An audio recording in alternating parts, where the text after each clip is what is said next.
your entrepreneurship subject. So, last time, we discussed introduction of entrepreneurship. Now, we will continue. Our learning outcomes. First, discuss the relevance of the course. Second, explain the key concepts of common competencies. Third, explain the core competencies into entrepreneurship. And four, explore job opportunities for entrepreneurship as a career. Entrepreneurial activities today have become very important and are keys to economic development. Growth, industrial development, including employment generation, depends upon entrepreneurial behavior of a country.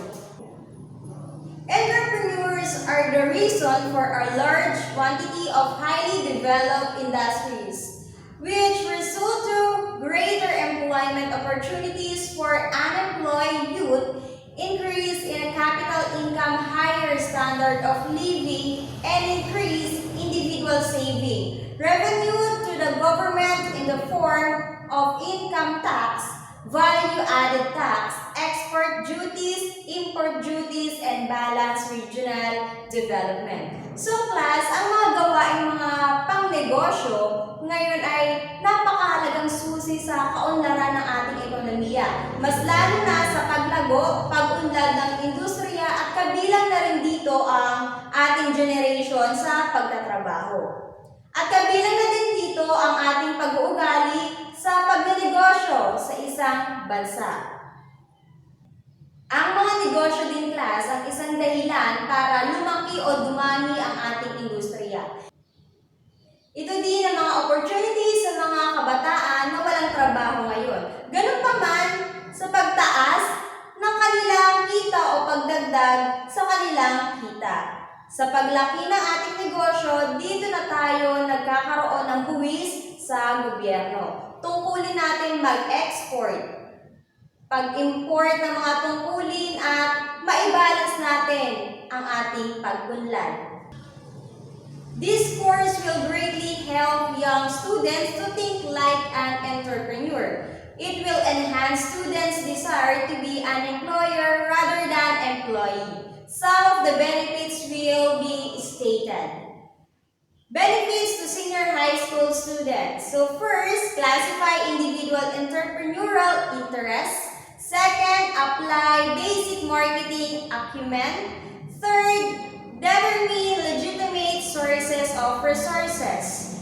Fourth, analyze ownership structures. 5, convert threats into opportunities. 6, adaptation of concepts and strategies for idea generation.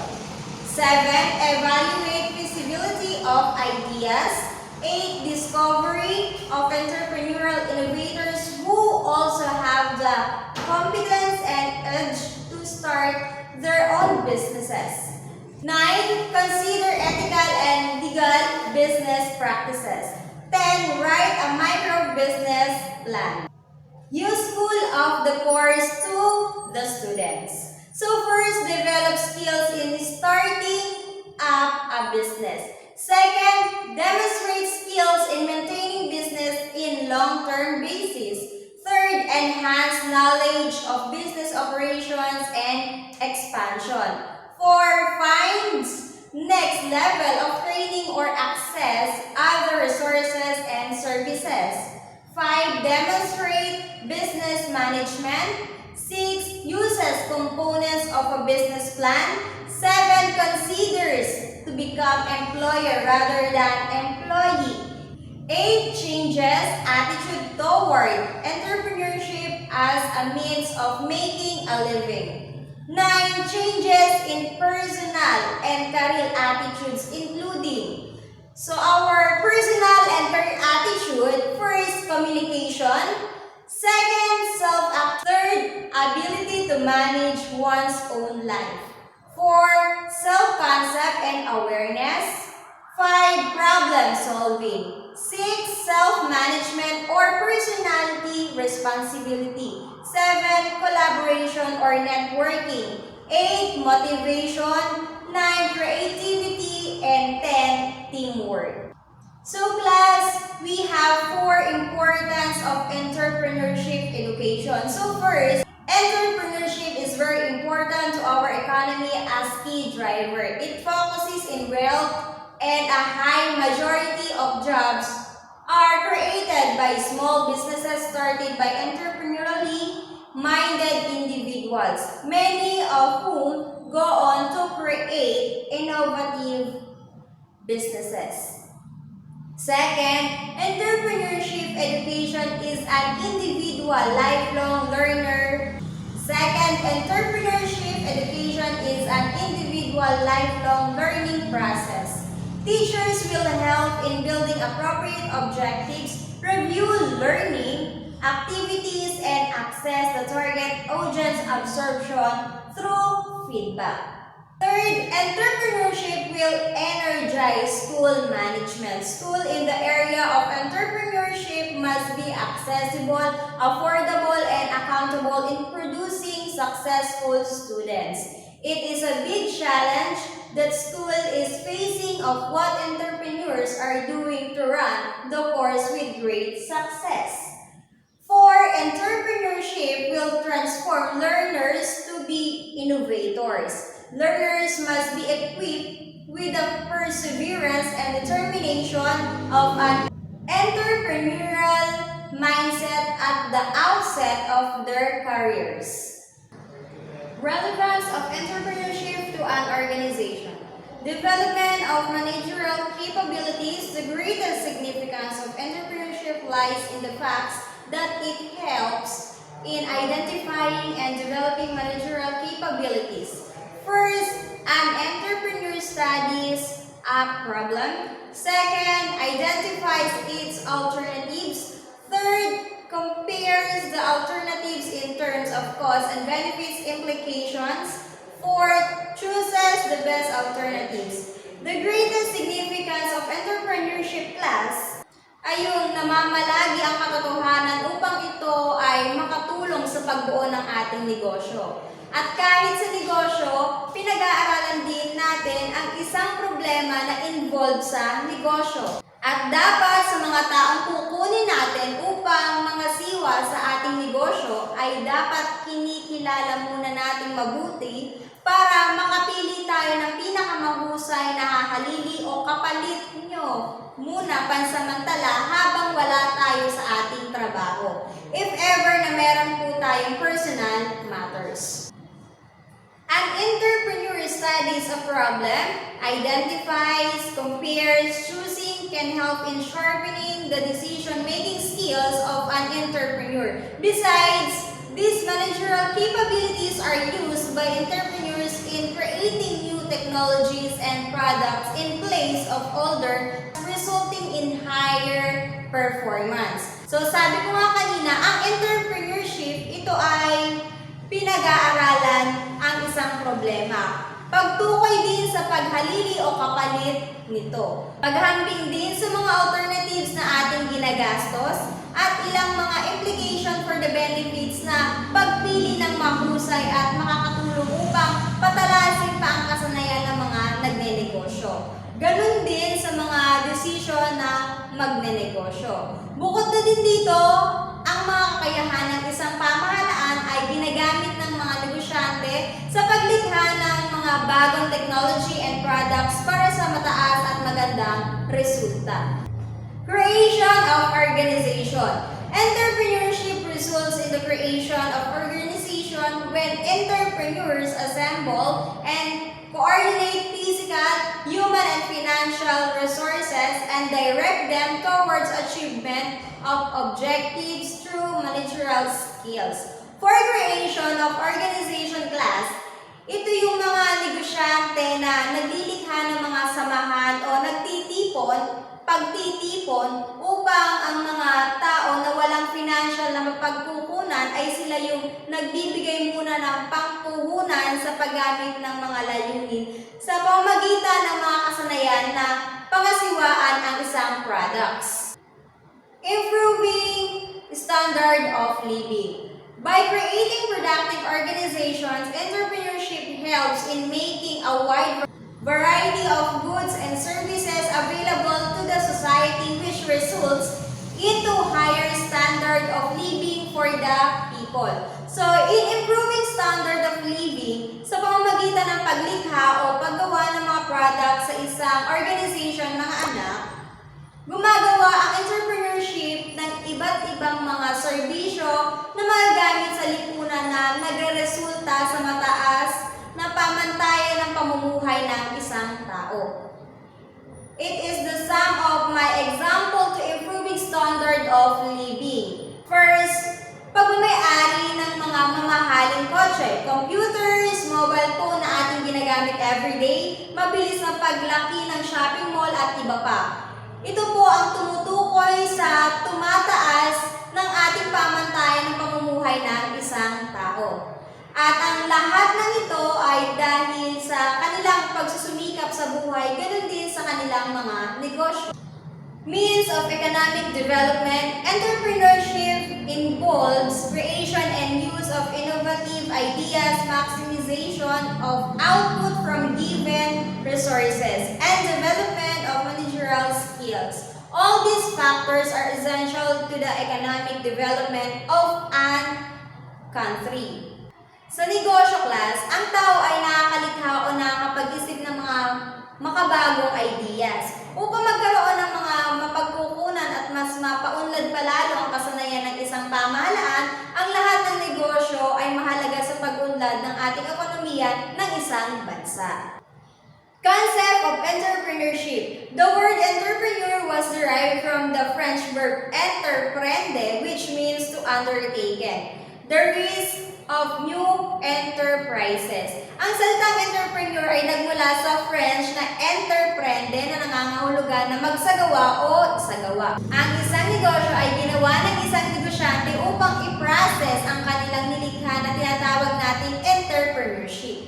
Entrepreneurship is a process of action of an entrepreneur who is always in search of something new to exploit new ideas into gainful opportunities by accepting the risk and uncertainty of the enterprise. Entrepreneurs are innovators willing to take risks and generate new ideas to create unique and potentially profitably solutions to modern-day problems. Ang entrepreneurship ay isang proseso sa mga aksyon ng isang negosyante na palagi naghahanap ng isang makabagong idea upang makakuha ng mga opportunities sa pamamagitan ng pagtanggap ng mga panganib o mapanganib at walang katiyakan ng negosyo kung ito po ba ay magsasuccessful o hindi.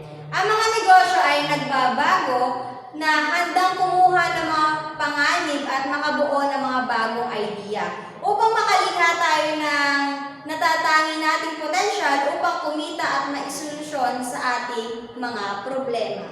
Entrepreneurship is not so much a skill as a habitual state of mind.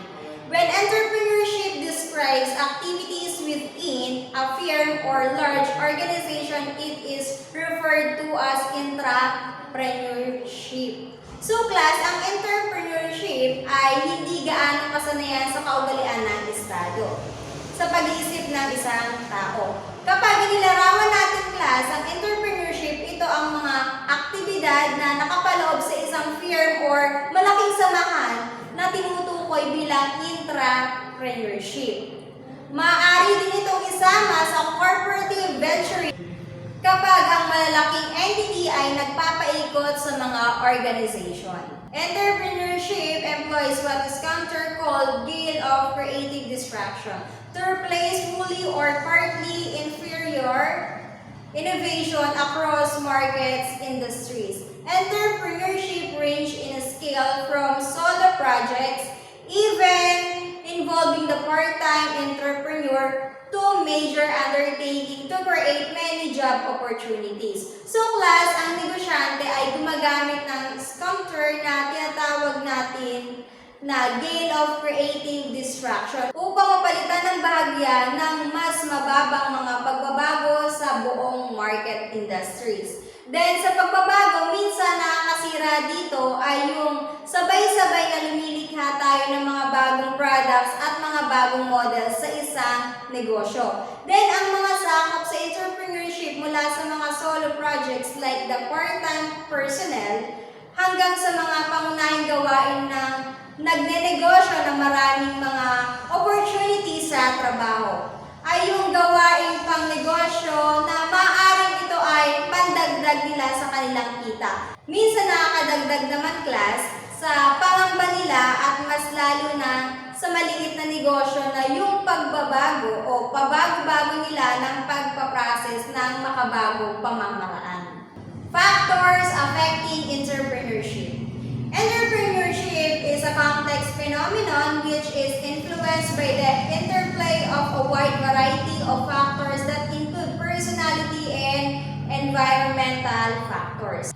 Personality factors: first, initiative does things before being asked. Initiative, ito yung gumagawa o nakagawa muna ng mga bagay-bagay bago magtanong. Second, proactive, identify and utilizes opportunities. Proactive, dito ay dapat kilalanin muna natin ang isang tao at gumamit ng mga pagkakataon. Perseverance works against all odds to overcome obstacles and is never complacent with success. Ang pagtutyaga class ay gumagana sa mga taong sobra kung magsumikap sa buhay upang malampasan lahat ng mga humahadlang sa kanyang tagumpay sa buhay.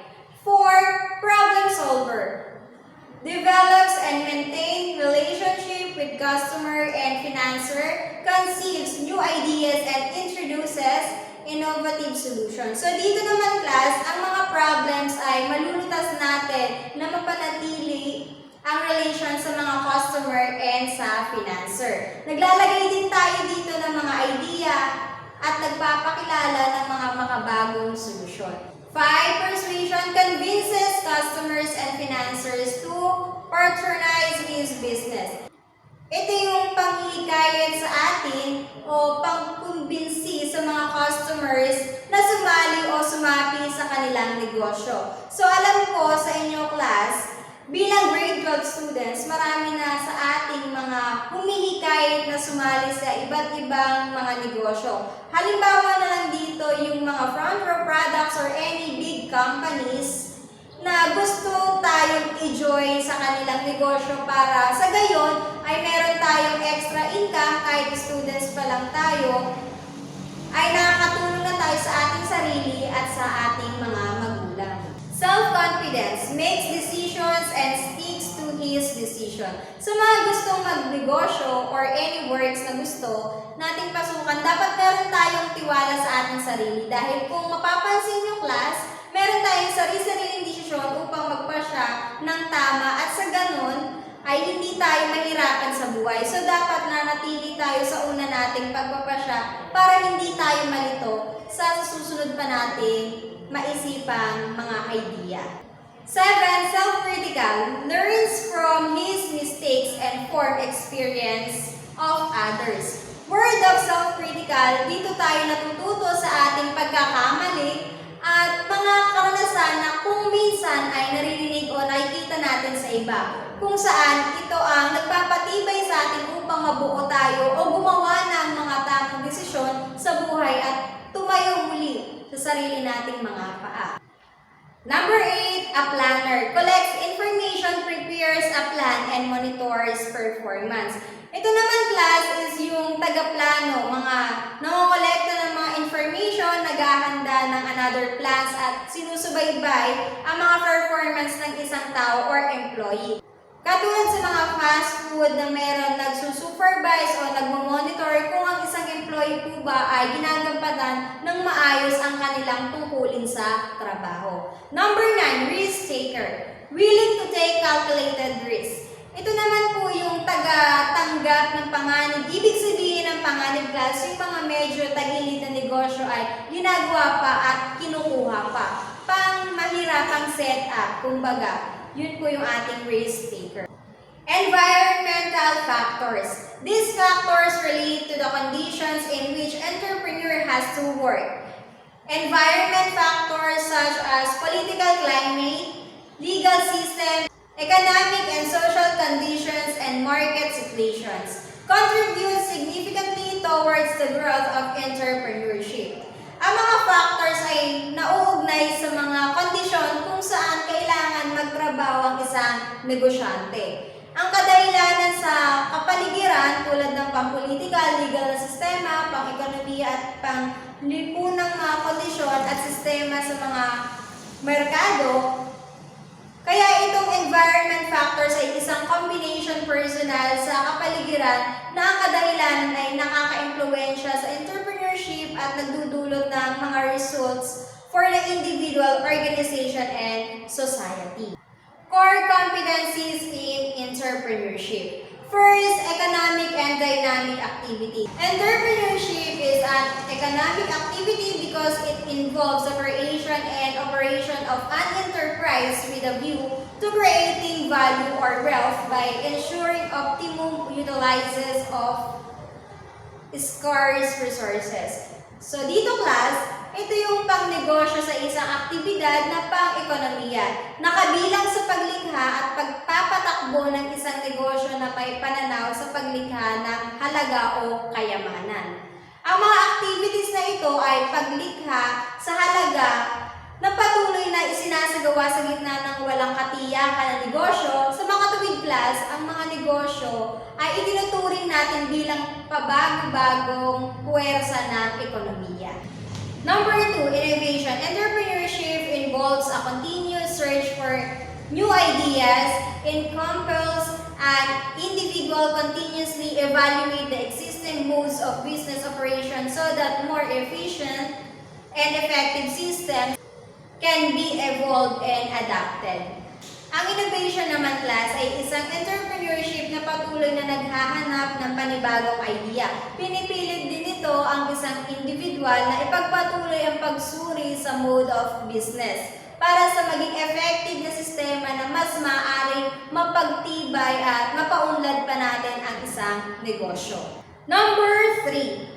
Profit potential. It is the level of return or compensation to the entrepreneur for taking on the risk of developing an idea into an actual business venture. So dito class, sa profit potential, ang potential na kita naman ay isang antas ng pagbabalik or kabayaran sa negosyante para sa pagkuha ng isang idea sa aktwal na pakikipagsapalaran sa negosyo.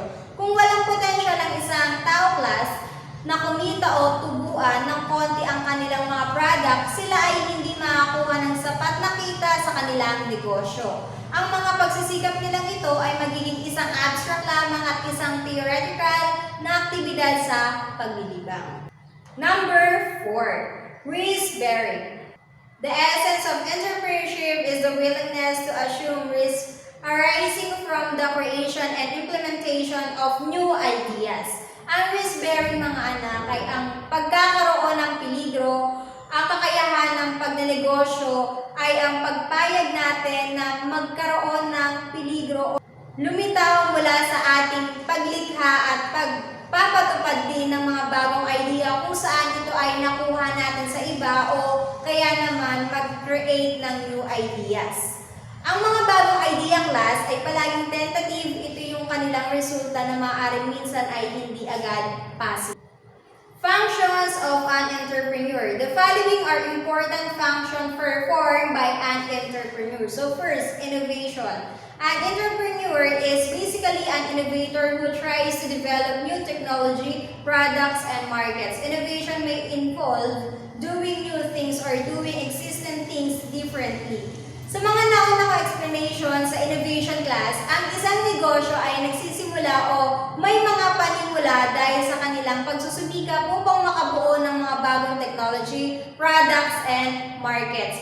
Ito ay maaaring involve sa paggawa ng mga bagong bagay na naiiba ng isang negosyante upang gumawa ng mga bagong bagay at samantalahin ang mga opportunities sa market na hindi siya naniniwala sa status hanggat hindi nakakahanap ng panibagong products. So Ernest L.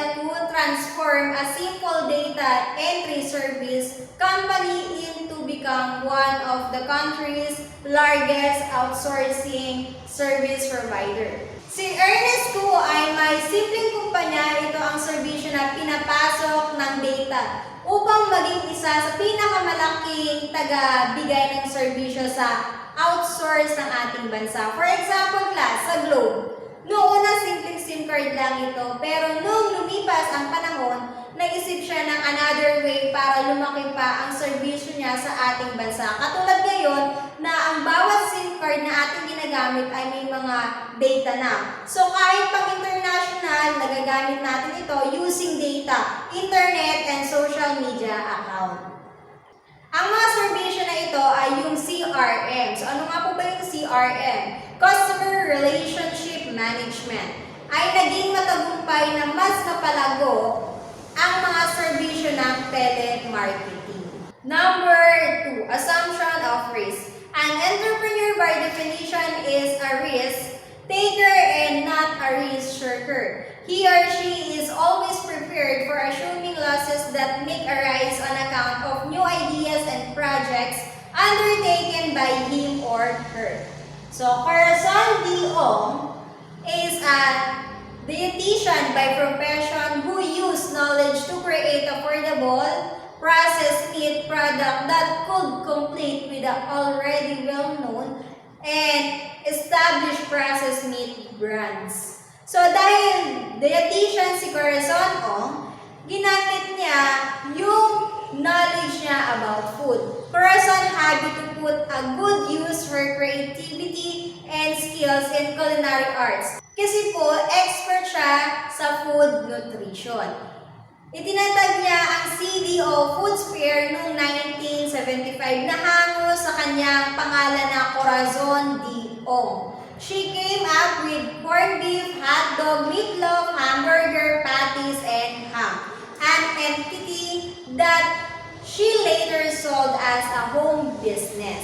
Ang kaalaman niya sa sangkap at nutritional ang nagbigay sa kanya ng kalamangan to the other business. Number 3, research. An entrepreneur is a particular dreamer and does a lot of groundwork before taking a leap in his or her ventures. It is then that he or she applies his or her ideas in practice. Then, selection of an idea thus involving the application of search methodology. Ang isang negosyante ay gumagamit ng groundwork bago kumuha ulit ng bagong pakikipagsapalaran. Pagkatapos masabi ang kanyang idea, ito ay naging involved sa paglalapat ng pamamaraan ng pananaliksik ng isang negosyante. Gregorio G. Sanchez Jr. is a civil engineering by profession, formerly engaged in civil construction works. He went into research and performed experiments using only pots and pans and a small tank as his equipment. So, si Gregorio G. Sanchez class, siya ay nagsaliksik at nagsagawa ng mga experiment gamit lamang ang mga spot at kawali at isang maliit na tangke bilang kagamitan niya. Ang kanyang ginawa ay humantong sa pagbuo ng food supplements na magpapapawi ng masamang bakterya sa mga hayop na tinatawag na probiotic. Katulad na lang sa Yakult Plus. Di ba po, isa ito sa mga probiotic milk beverage fermented with the bacteria strain Lactobacillus. So, isa po itong Yakult sa nagpapawi sa bakterya ng mga hayop. Number 4. Development of management skills. The work of an entrepreneur involves the use of managerial skills which he or she develops while planning, organizing, staffing, directing, controlling, and coordinating the activities of business. Ang gawain ng isang negosyante class ay dapat involved sa paggamit ng kasanayang pangasiwaan ang lahat ng kanyang binuo habang siya ay nagpaplano, nag-aayos ng mga kawani, pati ng kanyang pamamahala, pagkontrol at pagsaayos ng mga activities niya sa kanyang negosyo. Gayunpaman, kapag ang negosyo ay lumaki ng lumaki, ang isang negosyante ay maaaring gumamit ng mga professional na tagapamahala for effective management of business operations. So class, si Osorio Ramos' hands-on approach in negotiating with local and foreign publisher as well as supplier gave the bookstore its low purchasing and low selling power. She became acquainted with writers, book lovers, and other personalities who could provide her with information about the changing times. Si Osorio ay madiskarte sa pagkipag-usap sa mga local or foreign publisher. Kaya ang ibang mga supplier ay nagbibigay ng mga mababang halaga sa pagbebenta ng kanyang mga sinusupply sa bookstore ni Osorio. Siya rin ay isang mahusay na manunulat, siya din ay mahilig sa libro at iba pang mga personality na maaaring magbigay sa atin ng information tungkol sa pagbabago ng panahon. Number 5, overcoming resistance to change. New innovations are generally opposed by people because they make them change their existing behavior patterns. An entrepreneur always first tries new ideas and his or her level. Ang mga bagong pagbabago ay karaniwang kinokontra ng mga tao. Kaya ang isang negosyante ay laging sumusubok ng mga bagong idea. So si Diosdado Bantao saw the opportunity of setting up his own company by designing chipsets in no time. He was able to raise $500,000 as seed capital to put up Monstroni in 1985. So para naman kay Diosdado, ang pagkakaroon ng pag-set up ng kanyang sariling kumpanya sa pamamagitan ng pagdidisenyo ng mga set of chip na tinatawag nating Monstroni noong 1985. Ang pagpapasya ng kanyang kumpanya ay nabayaran matapos sila magtagumpay na binuo ang unang system logic chipset na nagpapababa ng gasto sa pagtatayo ng personal computer that were more powerful. Pagkatapos nito ay nagpatayo si Diosdado ng isa pang kumpanya ng chip and technologies na lumikha ng isa pang chipset para sa pagpapahusay na tinatawag natin na graphic adapter. Okay, the last number 6, catalyst of economic development. An entrepreneur plays an important role in accelerating the pace of economic development of a country by discovering new uses of available resources and maximizing their utilization. Ang isang negosyante class ay gumaganap ng isang mahalagang papel sa pagpapabilis upang umunlad ang ekonomiya at makatulong sa nakararami. Mercury Drug created a reputation that every Filipino household could rely on, and there was a store in nearly every town and city across the country. There are about 700 Mercury stores, some of which are under franchise. All this fulfilled Mariano Quest's goal of making safe medication available and accessible to every Filipino community. So class, katulad na lang ng Mercury na si Mariano Quest ang lumikha ng isang reputation na maaaring umaasa ang bawat Pilipino dahil bukod sa pagkain na nagbibigay ng lakas at gumaling ang may mga sakit, meron tayong Mercury Drug na mapagkukunan nito. At halos bawat bayan ay meron nito. Merong 700 Mercury Drug Store na ating mabibilan dito sa ating bansa. Ang layunin ni Mariano Quest ay magamit ng ligtas at wasto ang mga gamot at ma-access ng bawat Pilipino. Okay class, and now, thank you for watching and thank you for listening. I hope you enjoy our